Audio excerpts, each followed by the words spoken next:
Bonjour à tous et à toutes, j'espère que vous allez bien. Aujourd'hui, on se penche sur un grand empereur byzantin, moins connu que Justinien, mais dont l'action est tout autant cruciale. En mariant sa fille avec le prince de Kiev en échange de la conversion au christianisme de ce dernier, Basile II peut engager des mercenaires russes afin d'écraser les Bulgares et les révoltes de son aristocratie. Le règne de Basile II marque l'apogée de la puissance de l'Empire byzantin au Moyen Âge. Vous voulez en savoir plus sur Basile II? Venez avec moi. Avec Justinien et Héraclius, Basile II compose le panthéon des grands empereurs aux yeux même des Byzantins. Héritier de l'Empire sans doute à l'âge de 7 ans, Basile II fut soumis à plusieurs tutelles, celle de sa mère Théophano pour quelques mois, puis de 3 co-empereurs, Nicéphore Phocas, Jean Trixikès et enfin Basile les Capènes. Nous connaissons mal le jeune empereur, car nous n'avons conservé qu'une chronique des débuts de son règne, celle de Léon le Diacre. L'image qui en a été transmise vient du portrait dressé par le grand polygraphe Michel Psellos, encore enfant à la mort de Basile II en 1025. Il rapporte que ce dernier ne pensait qu'au plaisir et ne se souciait pas plus des affaires de l'État que son jeune frère Constantin VIII. Le pouvoir fut cependant conservé à ce prince né dans la pourpre, car il appartenait à la 4e génération de la dynastie macédonienne. Ce qui, aux yeux d'une population encline à reconnaître cette légitimité, renforçait ses droits à l'Empire. Cela lui évite d'être déposé par ses co-empereurs. Dieu veillait en effet à ce que chacun des basileus macédoniens ait une descendance mâle, signe de sa bienveillance envers la dynastie. Son dernier tuteur, Basile Lécapène, son grand-oncle maternel, était de sang impérial.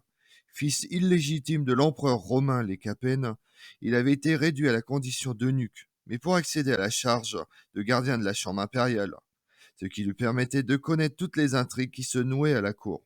Grand mécène, immensément riche, Basile Lécapène se comportait quasiment comme un empereur.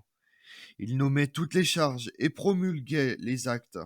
Dès son arrivée au pouvoir, il dut assurer la répression de la rébellion d'une partie des armées d'Orient, menée par l'un des meilleurs généraux de son temps, Bardas Skléros, mais au prix d'un accord avec un autre officier supérieur, Bardas Phocas, le neveu de Nicéphore Phocas, soupçonné de nourrir des ambitions impériales. La guerre civile dura 3 ans. En Lorsqu'il se fait surprendre 985, sur le après chemin presque du 30 ans, retour, le jeune les Basile pertes ne II, furent vrai pas détenteur de désastreuses, la mais charge Basile impériale, II doit écarte abandonner la brutalement porte son impériale tuteur par une suprême révolution de humiliation, palais. déclarant L'empereur nuls doit et non ensuite mettre avenus fin à tous la les actes de révolte son de l'armée grand-oncle, d'Orient sauf qui, ceux qu'il confirme nostalgique des lui-même, et spectaculaires décide un succès changement remportés au complet temps de de Nicéphore politique Phocas, extérieure.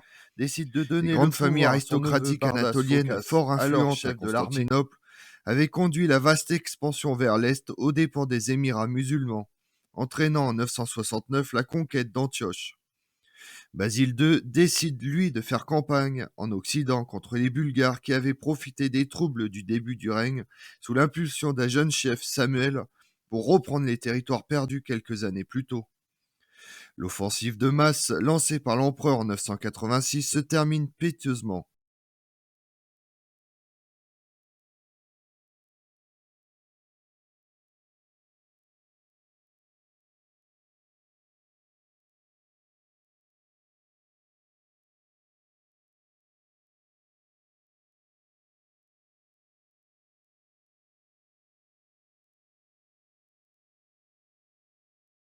De 986 à 989, la guerre civile fait rage. Bardas Phocas devint maître de l'Asie mineure presque sans combat. Basile II dispose d'un seul atout majeur, Constantinople. Prendre la ville la mieux fortifiée de ce temps restait un défi qu'aucune armée n'avait relevé. De plus, il dispose du trésor impérial, ce qui l'autorise à lever des mercenaires. Enfin, il espère tirer parti des dissensions entre les deux Bardas, Phocas et Scléros, qui étaient venus se joindre aux rebelles. Malgré ces avantages, la situation semble vite désespérée, car les armées des Phocas approchent des détroits et mettent le siège devant Abydos en Égypte pour marcher ensuite vers la capitale. Basile II prend alors une initiative qui rompt avec la tradition diplomatique qui voulait que les princesses ne contractent aucune alliance avec les souverains étrangers. En 987, l'empereur propose au prince Vladimir de Kiev la main de sa sœur Anne à condition que Vladimir se convertisse au christianisme, ce qu'il fit avec rigueur, invitant ses soldats de sa garde à suivre son exemple ou à être exécutés. Cet accord fonde une église en Russie, ce qui relève du patriarcat de Constantinople. Événement de grandes conséquences pour le futur de la chrétienté. Mais pour l'heure, Basile II obtient ce qu'il souhaite. Une troupe de 6000 fantassins armés de leurs célèbres haches de combat à double tranchant qui forment le régiment des Varegues. Cet apport se révèle décisif, car l'armée qui assiège Abydos fut surpris et défaite, son chef empalé ou crucifié. La bataille ultime n'eut pas lieu, car Bardas Phocas meurt juste avant de mener la charge. L'empereur victorieux conserve auprès de lui les Varegues qui l'accompagnent dans toutes ses expéditions. Il présente l'avantage de n'être ni lié à aucune faction et de devoir à tout à leur maître.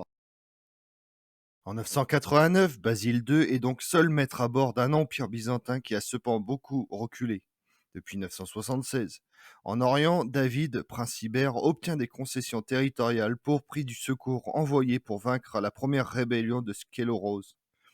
Des émirs arabes comme celui de Manzikert ont repris leur indépendance et la pression est accentuée sur la région d'Antioche en raison de l'expansion des Fatimides, installés depuis 969 en Égypte. Dans les Balkans, Samuel a reconquis toute la Bulgarie occidentale et menace Thessalonique même. La garde Vareg est un corps d'élite de l'armée byzantine formé de mercenaires d'abord scandinaves, puis de plus en plus anglo-saxons, dont le rôle principal était la protection rapprochée de l'empereur. Il existe du Xe siècle au XIVe siècle. Les premiers sont entrés au service de l'Empire byzantin dès 874, mais la garde Vareg fut fondée officiellement en 988 sous l'empereur Basile II après la conclusion d'un traité avec Vladimir Ier, prévoyant l'envoi d'un contingent de 6000 hommes.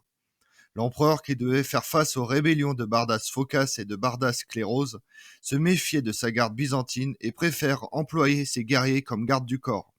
Jusqu'au XIe siècle, la garde fut principalement composée de Scandinaves venus de Suède, de Danemark, de Norvège et d'Islande. Après la conquête de l'Angleterre par les Normands, s'y ajoute un nombre de plus en plus considérable d'anglo-saxons fuyant la domination normande. Sous Alexis Comnène, ceux-ci formaient déjà la majorité de la garde impériale. Outre d'assurer la protection de l'empereur, la garde Vareg fut utilisée dans nombre de guerres, notamment en Italie au XIe siècle, alors que Normands et Lombards tentaient de s'emparer du sud de la péninsule. La garde, en tant que telle, disparaît lors de la prise de Constantinople par les Latins le 12 avril 1204. Vers la fin du XIIIe siècle, les Varegs sont pratiquement assimilés aux Byzantins, même si dans les années 1400, on pouvait encore trouver des personnes s'identifiant comme Varegs à Constantinople. Basile II a une revanche à prendre sur Samuel de Bulgarie. Après une guerre acharnée de 30 ans, durant laquelle il gagne le surnom de tueur de Bulgares, l'empereur est resté célèbre pour avoir conquis les pays en 1018. En fait, aucune source avant la fin du XIIe siècle, lorsque l'empire bulgare se reconstitue, ne l'appelle ainsi. Le détail des événements est mal connu. Basile II n'envisage sans doute pas de conquérir tout le pays, mais de reprendre le territoire perdu durant les guerres civiles et de sécuriser les provinces grecques, l'Hélade et le Péloponnèse, qui ont subi des raids de Samuel. Après une belle victoire remportée par un de ses lieutenants en 997, Basile II continue l'offensive pendant plusieurs années, profitant de la défection de certains lieutenants de Samuel, qui s'était proclamé Basileus. Une accalmie, peut-être à la suite d'une négociation de paix, se dessine au début du XIe siècle. Mais la guerre reprend et Samuel enregistre des succès, obligeant Basile II à engager toutes ses forces. En 1014, il remporte dans le défilé de Cleidion une victoire célèbre pour le traitement infligé aux prisonniers.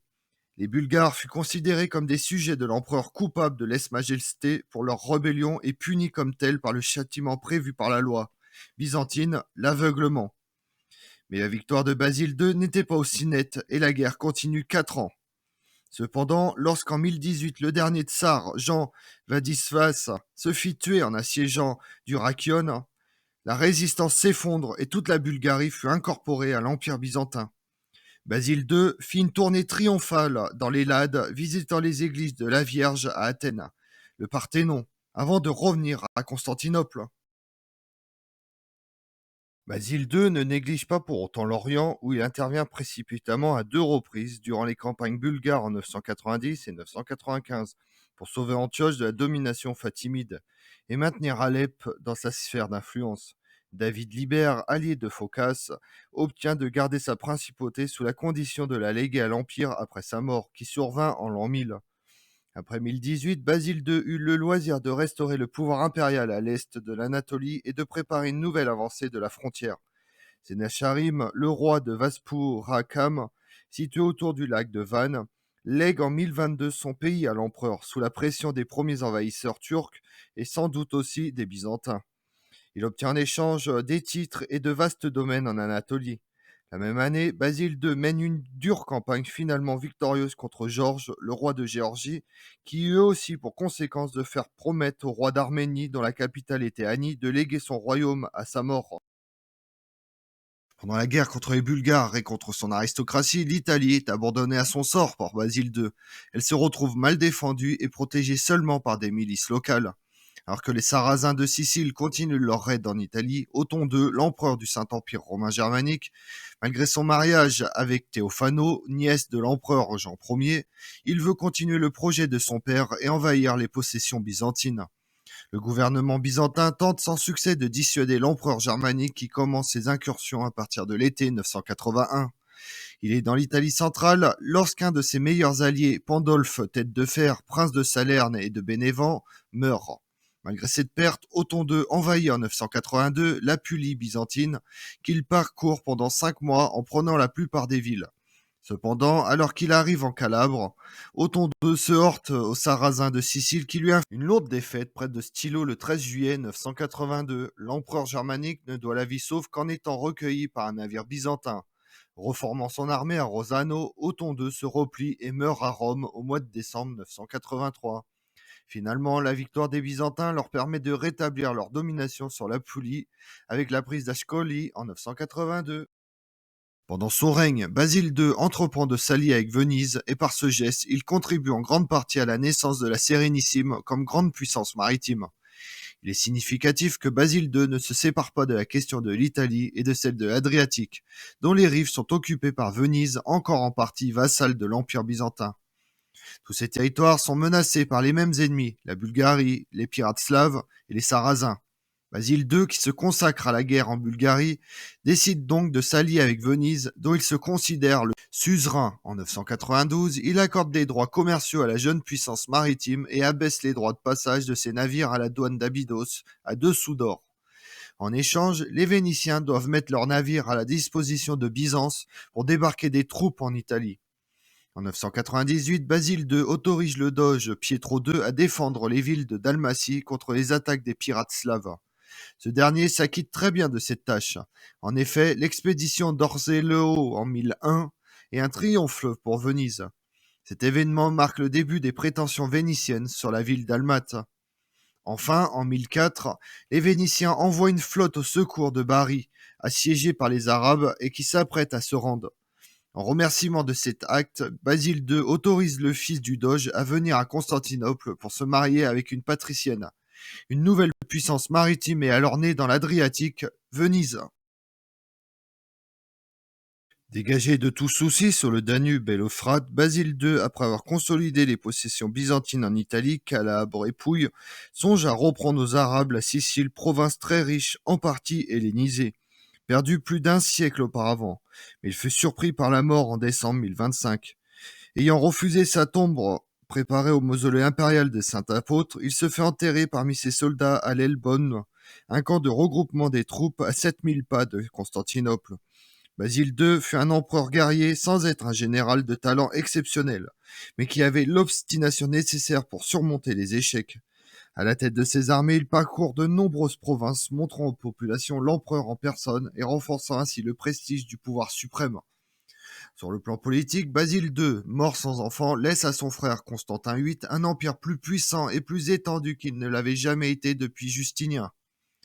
Pour la première fois depuis plusieurs siècles, l'autorité impériale est rétablie dans les Balkans grâce à l'élimination de l'État bulgare. Basile II a aussi écarté le danger arabe, notamment grâce à ses démonstrations de force qui lui ont permis au passage de conquérir plusieurs villes importantes comme Césarée tout en se rapprochant de Jérusalem. Il réussit en outre à étendre son autorité au lointain royaume caucasien, terre où aucun Byzantin n'avait pénétré depuis Héraclius. Basile II a réussi grâce à une politique audacieuse, tant sur le plan diplomatique que militaire, à conserver toutes les possessions byzantines en Italie et ouvre la voie à ses successeurs pour la conquête de la Sicile arabe. Plus au nord, au-delà des zones bulgares, si Basile II n'arrive pas à soumettre la Dacie, celle-ci ne sera pas moins vassale de l'Empire byzantin. Comme on l'a vu, le long règne de Basile II, près de 50 ans, est le plus long de toute l'histoire byzantine. Avec Justinien, son règne est sûrement l'un des plus glorieux de l'Empire byzantin. Cependant, les deux empereurs sont totalement différents à bien des égards. Alors que Justinien était un intellectuel, Basile II est d'abord un soldat qui passe une grande partie du temps avec son armée. Autocrate, il gouverne seul et ne possède aucune attirance pour les arts ou la science. Néanmoins, Basile II est un très bon gestionnaire et un extraordinaire homme politique. Mais avant d'arriver à son but, le Basileus a dû conquérir le pouvoir et écarter les usurpateurs. Je vous remercie d'avoir suivi cette vidéo en ma compagnie. Si vous voulez connaître mes autres vidéos, retrouvez-moi sur ma chaîne YouTube tous les matins à partir de 6h45, tout sur l'histoire avec Damien, et sur les réseaux sociaux, Twitter et Instagram, Histoire Damien. Et pensez à liker, commenter et vous abonner. Je vous remercie à tous.